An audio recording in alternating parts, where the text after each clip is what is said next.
이 스가랴서 전에 학개라는 게 있어요. 학개서. 근데 이제 학개서를 보면 성전을 건축하라는 그런 이야기가 나와요. 그래서 저희들이 이제 교회를 이제 옮기는 그런 시점에 있는데 그 속에서 그러면 내가 이 학개를 전하면 어떨까라는 생각을 잠시 했습니다. 잠시. 그러나 그것이 어쩌면 나에게는 위로가 될지 모르지만 여러분에게는 위협이 될지 모른다는 생각에 그 말씀을 전하지 않고 이제 스가랴서에서 나에게 아주 큰 위로가 됐던 그런 본문을 좀 선택하게 됐습니다. 그렇지만 또 이 학개가 굉장히 귀하기 때문에 학개의 그 말씀을 잠깐만 여러분에게 좀 전하고 싶습니다. 이 학개 내용에 어떤 내용이냐면 백성들이 뭐라고 하냐면 아직 성전을 건축할 시기가 안 되었다 이렇게 말한다는 거예요. 아직은 아니다. 근데 하나님은 그러이 했으면 좋겠다. 성전을 졌으면 좋겠다. 이렇게 말씀하시는 겁니다. 그러면서 이런 이야기를 들려주십니다. 그들의 삶을 가지고 이야기하는데 많이 뿌려도 수확이 적고 먹어도 배부르지 못하며 입어도 따뜻하지 못하고 또 일꾼이 삭슬 받아도 그것을 구멍 뚫어진 전대에 넣음이 된다라는 거예요. 이게 풍성하지가 않다는 거예요. 삶이 풍족하지가 않다라는 거예요. 그런 이야기를 들려주면서 너희는 자기의 행위를 살펴라. 이렇게 말씀하십니다. 그리고 나서 산에 올라가서 나무를 가져다가 성전을 건축하라. 산에 가서 그냥 뭐 도끼질을 해야겠죠. 톱질을 해야겠죠.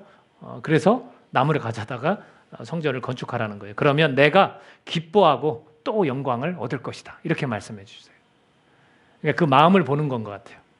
그 마음을 보시고 니네가 이 나무로 성전을 뭐 금으로 입히지 않아도 은으로 입히지 않아도 나무를 갖다 성전을 지면 내가 기뻐하고 또 내가 영광을 받을 거야. 이렇게 말씀을 해주고 있습니다.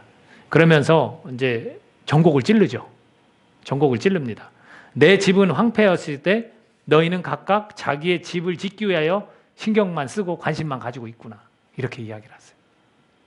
자기 집을 짓기 위해서는 최선을 다하고 있다는 거예요. 근데 내 집은 신경도 안 쓴다는 거예요. 내가 내 집을 지어야 기뻐하고 영광을 얻을 것인데 자기들 집만 돌아보고 신경 쓰고 관심만 가지고 있다는 거예요. 그러므로 하늘은 이슬을 그쳤고 땅은 산물을 그쳤도다. 이렇게 말씀하시는 거예요. 그러면서 이 말씀을 전곡을 딱 찔렀더니 이 백성들이 어떻게 하냐면 여호와를 경외했더니 이렇게 표현해요. 하나님을 막 경외하는 거예요. 그 말씀을 받은 거죠. 그러니까 하나님께서 뭐라고 하시냐면 내가 너희와 함께 한다. 이렇게 말씀해 주세요. 그리고 나서 하나님께서 백성들의 마음을 막 감동시켜서 성전을 짓기 시작한 거예요. 결국에 하나님의 말씀을 주었고 우리를 되돌아보게 했고 그리고 거기에 깨달음을 얻어서 성전을 짓는 데까지 하나님이 그 마음을 감동을 일으켜 주신 거죠. 그래서 한편으로는 제가 이제 위로를 받기도 했습니다. 근데 이제 이 위로가 저한테 크지는 않았어요. 여러분이 저를 잘 알다시피 뭐 이런 흔히 이야기하는 뭐 교회를 좀 공간을 건축합시다 이런 거에 저희 크게 관심이 없다라는 거를 여러분이 너무나 잘 아시기 때문에 이거는 저에게 큰 위로가 되지 않은 것 같습니다. 근데 이거 다음에 스가랴서를 읽는데 1장을 딱 들어서는데 저에게 아주 큰 위로가 됐습니다. 큰 위로가. 이건 더 제가 표현하기 더 완벽한 위로의 말씀이 저에게 있었습니다. 그것이 우리가 읽은 본문 1장 17절이었습니다. 한번 우리 한 목소리로 17절을 같이 읽어볼까요? 자, 시작. 그가 다시 외쳐 이르기를 만군의 여호와의 말씀에 나의 성읍들이 넘치도록 다시 풍부할 것이라. 여호와가 다시 시온을 위로하며 다시 예루살렘을 택하리라 하라 하니라. 아멘. 여기서 저는 하나님의 위로의 하나님인 건 정말 수도 없이 많이 들었고 저도 그런 하나님이다. 우리를 불쌍히 여기시고 긍휼히 여기시는 하나님이다라는 말씀은 많이 들었어요. 근데 여기에서 제가 꽂힌 단어는 다시예요. 다시. 우리 하나님은 위로의 하나님이지만 다시 위로하는 하나님이라는 거예요. 내가 어떤 상태든 내가 무엇을 했든 이 모든 걸 다 덮을 수 있는 그 위로가 하나님으로부터 온다는 거예요. 내가 다시 이스라엘 백성들을 위로하겠다라는 거예요. 와, 여기에서 제가 2019년도를 마지막 이렇게 보낼 즈음에서 내가 이 교회를 다시 한번 위로할게. 이렇게 들린 거예요, 저는. 저도 다시 위로할게라는 말에 제 막 가슴이 벅찼어요. 하나님 위로해 주실 건 나를 위로해 주실 거구나. 너무나 막 가슴에 이 말씀이 막 밀려 들어왔습니다. 이거 외에도 제가 사실은 위로받는 것을 경험을 했습니다. 주중에. 뭐냐면 저는 사실 저에게 이렇게 뭐 좋은 말을 해주거나 이렇게 하시는 분들이 있어요. 저희 공동체도 있어요. 근데 뭐 잘 아시다시피 뭐 경상도 사나이가 뭐 목사님 하고 뭐 칭찬해주거나 뭐 이렇게 응원해주겠어요? 아니 뭐 충청도 우리 뭐 예산댁 뭐 저 무주댁 뭐 이렇게 뭘 계룡댁 뭘 이렇게 해주겠어요? 근데 이제 또 목사의 마음은 또 목사가 한다고 우리 이제 막 오목사님이 막 칭찬도 해주시고 주중에 뭐 장례를 치를 일도 있었거든요. 지방에. 그러니까 막 칭찬도 해주시고 그러는데 저는 제 단점이기도 한데 그거를 막 온전히 잘 이렇게 받아들이는 걸 좀 되게 어색해요. 물론 좋긴 해요. 좋죠. 근데 되게 어색해요. 그래서 뭐 장례식장에서 어떤 사모님이 저를 처음 만났는데 목사님 잘생기셨네요. 뭐 이 얘기도 듣긴 했어요. 그래서 여러분은 인정 안 하시지만 그분은 인정을 하셔서 근데 뭐 그런 이야기가 저희가 위로가 될 수도 있어요. 그리고 또 어떤 집사님이 이렇게 뭐 이렇게 과일 같은 걸 좀 보내주셨어요. 근데 뭐 제가 좋아하는 과일이라 좋긴 한데 이게 이렇게 크게 막 저를 위로하고 그런 것 같지는 않아요. 제 머릿속에 왜냐하면 또 다른 막 고민들이 있거든요. 근데 이 말씀이 저희 눈에 딱 들어왔을 때, 이 말씀을 읽었을 때 저는 굉장히 큰 위로를 받았습니다. 그러니까 이런 말이라든지 어떤 이렇게 선물을 받았을 때는 뭐 그 위로가 잠깐이고 뭔가 좀 부족하다라는 것을 제가 느낀 것입니다. 그리고 나에게는 좀 더 충분한 위로가 필요하다라는 거죠. 근데 이 말씀, 지금 우리가 같이 읽은 이 말씀이 정말로 저에게 큰 위로가 되었다라는 겁니다. 여러 번 하나님께서 저를 위로해 주셨지만 이렇게 또 말씀하시는 거죠. 다시 내가 너를 위로하겠다. 다시 위로하신대요. 여러분에게도 이 말씀이 여러분의 귀에 생생하게 들리는 살아있는 말씀이 되었으면 합니다. 여러분이 한번 이렇게 표현해 보십시오. 내가 너를 다시 위로하겠다. 한번 따라해 보실래요? 내가 너를 다시 위로하겠다. 하나님이 그렇게 말씀하시는 거예요. 위로가 필요하잖아요. 근데 전에도 위로도 있었지만 이제 다시 또 위로해 주시겠다는 거예요.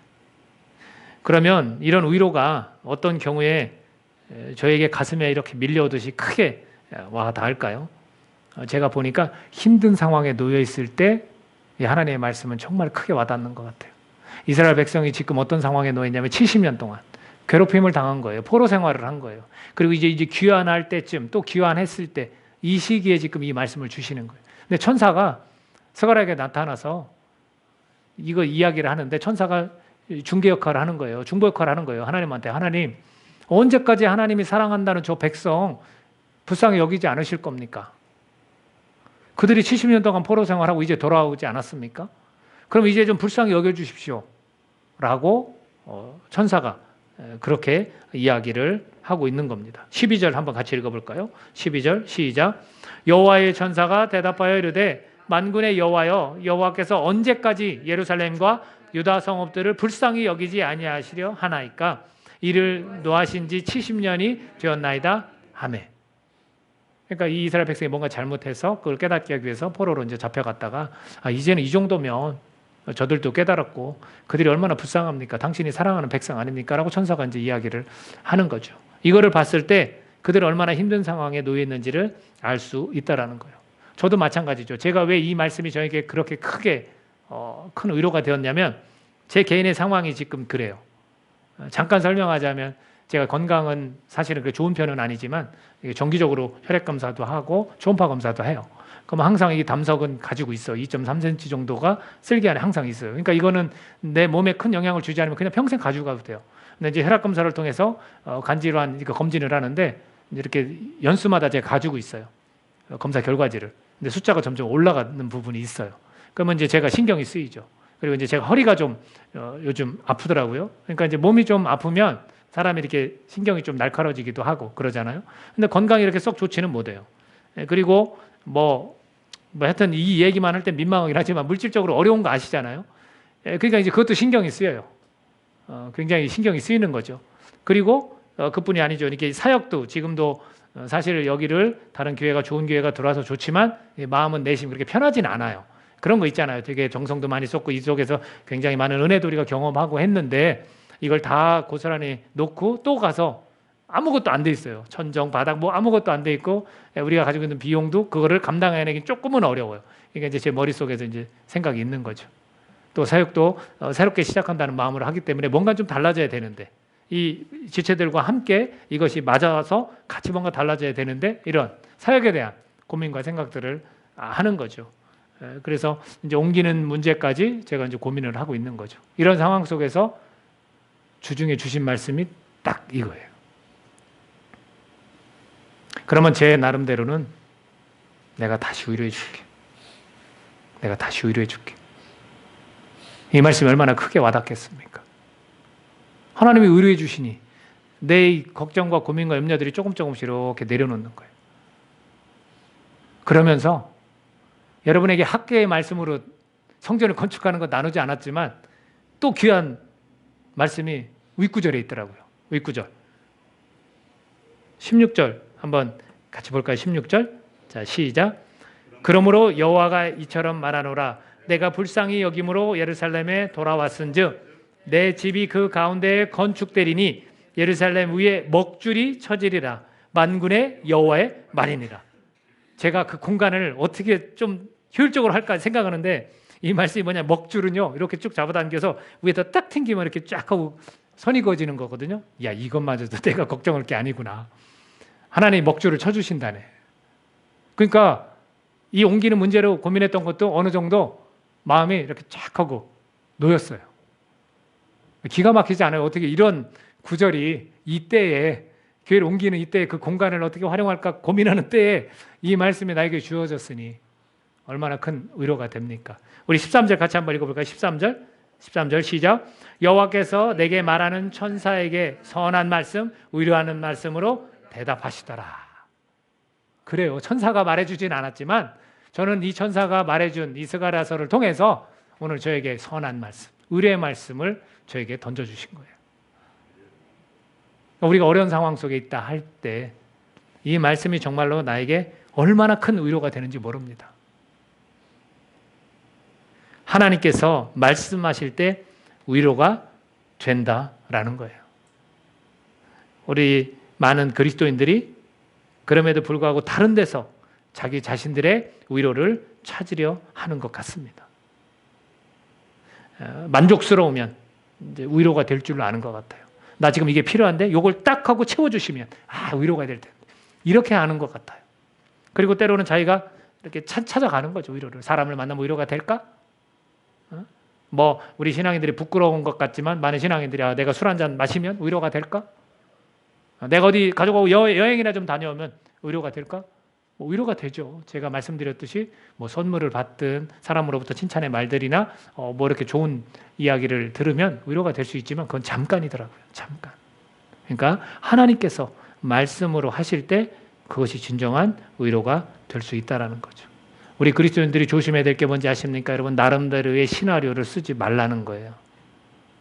삶을 살아갈 때 꼭 이런 어려운 상황, 힘든 상황에 놓였을 때 자신만의 시나리오로 위로받으려고 하는 거예요. 그걸 멈춰야 돼요. 하나님의 말씀만이 우리에게 위로가 되는 줄로 믿습니다. 두 번째는 뭐냐면요. 하나님께서 원하시는 것을 할 때 위로가 되더라는 거예요. 하나님께서 원하시는 걸 할 때 위로가 돼요. 좀 다른 구절이긴 하지만 제가 찾아서 같이 한번 읽어보도록 하겠습니다. 8장 14, 15절 스가랴서 8장 14, 15절을 우리 한 목소리로 같이 읽어보도록 하겠습니다. 자, 시작. 만군의 여호와가 이같이 말하노라. 너희 조상들이 나를 경노하게 하였을 때 내가 그들에게 재앙을 내리기로 뜻하고 뉘우치지 아니하였으나 이제 내가 다시 예루살렘과 유다 족속에게 은혜를 베풀기로 뜻하였나니 너희는 두려워하지 말지니라. 아멘. 이렇게 말씀하시는 거예요. 사실은 이 못되게 굴어서 내가 사랑하는 백성이라지만 자녀라지만 못되게 굴어서 내가 벌을 주려고 했지만 내가 그 뜻을 재앙을 뉘우치지 아니하였지만 이제는 은혜를 베풀기로 뜻했다. 결정했다. 이렇게 말씀해 주고 있어요. 그래서 이 은혜를 베풀기로 뜻하였다는 말이 무슨 말일까? 9장 9절하고 10절을 보면 좀 더 명확하게 오늘 우리를 살아가는 그리스도인들에게까지도 알게 됩니다. 9장 9절 10절 같이 읽습니다. 시작. 시온에 따라 크게 기뻐할지어다. 예루살렘에 따라 즐거이 부를지어다. 보라, 내 왕이 내게 임하시나니 그는 공의로우시며 구원을 베푸시며 겸손하여서 나귀를 타시나니 나귀의 작은 것 곧 나귀 새끼니라. 내가 에브라임의 병거와 예루살렘의 말을 끊겠고 전쟁하는 활도 끊으리니 그가 이방 사람에게 화평을 전할 것이요 그의 통치는 바다에서 바다까지 이르고 유브라데 강에서 땅 끝까지 이르리라. 아멘. 이게 누구를 말씀하신 거예요? 예수 그리스도예요. 예루살렘 땅에서 이렇게 작은 자라고 하는 겸손한 자라는 사람이 와서 나귀의 작은 걸 타고 왕 대접을 호산나 호산나 우리를 구원하소서 왕 그 대접을 받으셨죠. 이제 그분에 대한 이야기예요. 은혜를 베풀기로 뜻하였다는 것은 바로 그분에 대한 이야기. 그래서 이방 사람, 지금 우리가 사실은 이방 사람들이었잖아요. 화평을 이루도록 하나님과 화평하고 또 그 유대인이라는 하나님이 선택한 백성들과도 모두가 다 화평하도록 그분은 이 땅에서 저 땅 끝까지 통치하시는 분이시다라고 그렇게 말씀해주고 있다라는 거예요. 그러니까 오늘을 살아가는 우리 그리스도인들에게 은혜를 베풀기로 하나님은 결정하신 겁니다. 그래서 우리가 그 은혜를 덧입어서 의인으로, 죄인이 아닌 의인으로 살아갈 수 있게 되는 거죠. 그래서 예수님을 보내주신다고 이스가랴서를 통해서 말씀을 하셨고 오늘 우리에게는 이미 보내주신 분으로 우리가 믿고 있습니다. 그 예수님께서 그 누군가가 하나님의 뜻, 하나님이 원하시는 것을 할 때 우리에게 어떻게 위로가 되느냐. 그 누군가가 헌신하고 희생했어요. 그래서 열매를 많이 맺어서 위로가 되게 한다라는 거예요. 예수님께서 요한복음 12장 24절에서 내가 진실로 진실로 너에게 이르노니 한 알의 밀이 땅에 떨어져 죽지 아니하면 한 알 그대로 있고 죽으면 많은 열매를 맺느니라. 자기 자신을 나타낸 거예요. 자기 자신이 썩어지고 죽어진 거예요. 그래서 그 밀이 마치 싹을 내서 여러 열매를 맺듯이 자기가 이 많은 수많은 이방에 있는 사람들에게 화평을 허락하신 거예요. 그러니까 많은 열매를 맺는 거예요. 이 우리에게 얼마나 이게 큰 위로입니까? 누군가는 죽어서 누군가는 썩어져서 오늘 우리에게 이런 위로를 안겨 주는 겁니다. 그래서 예수님의 그 십자가의 죽음이 수많은 생명을 구원하게 된 거죠. 이게 정말로 위로가 아니고 무엇이겠습니까? 이것이 정말 우리에게 큰 위로가 되는 거예요. 그러니까 하나님의 뜻을 예수님이 따랐더니 수많은 사람들이 위로를 받는 거예요. 제가 이번 주에 조금 힘든 일이 겹쳤어요. 뭐냐면 장례식이 있었는데 성탄절날 아침에 저도 연합예배를 드렸지만 저는 아침에 이 소식을 들었어요. 94세 되신 권사님이세요. 저는 그 권사님의 얼굴을 뵌 적은 없어요. 다만 입관 예배할 때 그때만 얼굴 뵀어요. 근데 이제 그분께서 어떤 삶을 사셨는지를 한 3, 4년 전에 제가 들었어요. 그 아드님 목사님이 저희 지방에 같이 계시거든요. 그래서 그 어머니의 삶을 좀 들었었는데 참 귀한 분이시다. 기회가 된다면 그분한테 생전에 그분의 그런 삶의 발자취를 좀 따라가서 좀 이렇게 책이라도 쓰고 사진도 찍어서 영상으로 좀 남겼으면 좋겠다. 이런 얘기까지 저희들은 사실 했었어요. 참 귀하신 분이시거든요. 근데 그분께서 소천하셨어요. 그리고 그 소식을 듣고 제가 막 만감이 교차하는 거죠. 감사한 마음도 있고, 정말로 고생하시다가 누워 계시다가 이제 가신 거라 또 성탄절에 가시니까 너무나 기쁘기도 하고, 막 그런 거예요. 그러면서 유성 지방의 장으로 장례를 치러 주십시오. 이렇게 이제 말씀을 하셨어요.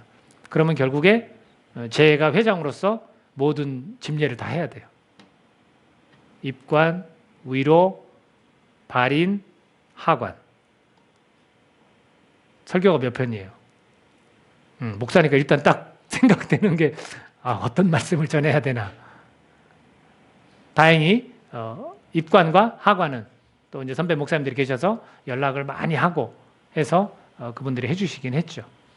근데 그런 장례를 치르는 그 일이 있었는데 이 권사님께서 어떤 삶을 사셨는 거를 제가 위로 예배 때나 발인 예배 때 도전을 하고 위로를 했어요. 근데 이분이야말로 정말로 이 썩어지는 삶을 사셨어요.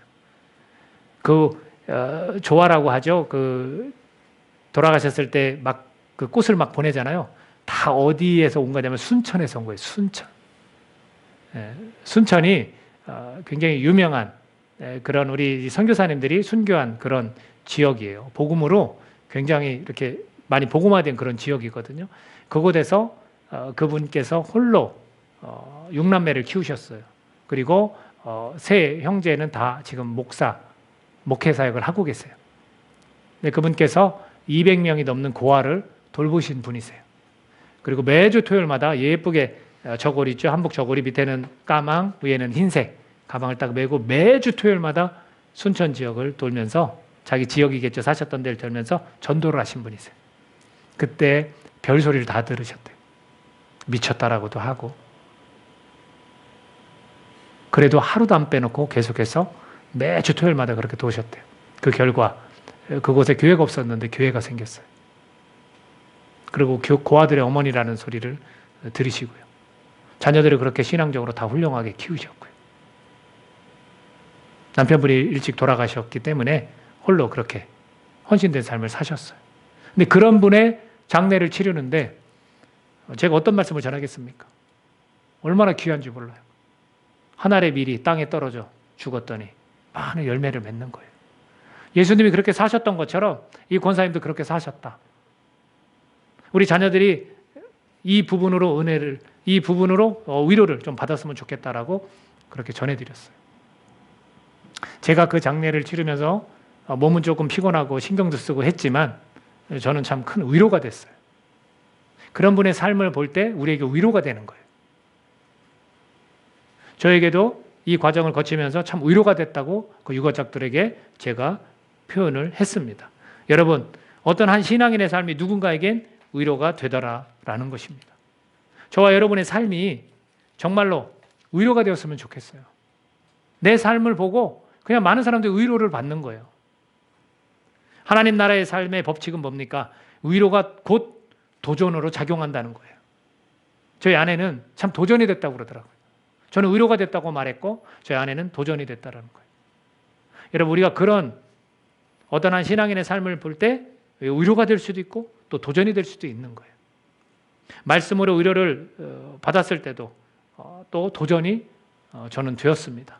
저에게 다시 너를 위로하겠다라고 했을 때 그냥 내가 그 위로만 받고 가만히 있는 게 아니라 이게 손을 이렇게 불끈 쥘 수밖에 없는, 다시 힘을 내서 나를 위로하시니 내가 주님 나라 일을 또 잘 감당해야지, 이렇게 도전받는 그런 시간이 저는 되었습니다. 우리는 누군가에게 위로가 될 수 있습니다, 여러분. 주님께서 원하시는 것을 함으로써 위로가 된다라는 거예요. 근데 여러분, 제가 마지막으로 이 구절을 같이 읽고 말씀을 마치려고 합니다. 이 구절을 읽고 위로가 되는지 한번 보았으면 합니다. 스가랴서 1장 4절입니다. 1장 4절 같이 읽겠습니다. 너희 조상들을 본받지 말라. 옛적 선지자들이 그들에게 외쳐 이르되 만군의 여호와께서 이같이 말씀하시기를 너희가 악한 길 악한 행위를 떠나서 돌아오라 하셨다 하나 그들이 듣지 아니하고 내게 귀를 기울이지 아니하였느니라. 여호와의 말이니라. 여러분, 이 말씀 들으니까 위로가 돼요? 전혀 위로가 되는 게 아니에요. 우리가 위로가 되는 것은 정말로 하나님이 뜻하신 일, 그것을 누군가는 그 일을 할 때, 하나님이 원하시는 일을 할 때 위로가 되는 거예요. 오늘 두 가지를 말씀을 드렸습니다. 살아 역사하시는 그 하나님의 말씀으로 우리가 위로를 얻자라는 거예요. 다른 데서 찾지 마십시오. 하나님 말씀만이 우리에게 큰 위로가 될 수 있습니다. 또 하나는 하나님께서 원하시는 일을 함으로써 우리가 위로를 주자는 거예요. 우리 스스로에게도 내적으로는 이 내면 깊은 곳에도 위로가 될 수도 있을 거예요. 그러나 밖으로는 또 다른 누군가에게 위로를 주자라는 거예요. 그런 분들을 통해서 또 우리가 위로를 받자라는 거예요.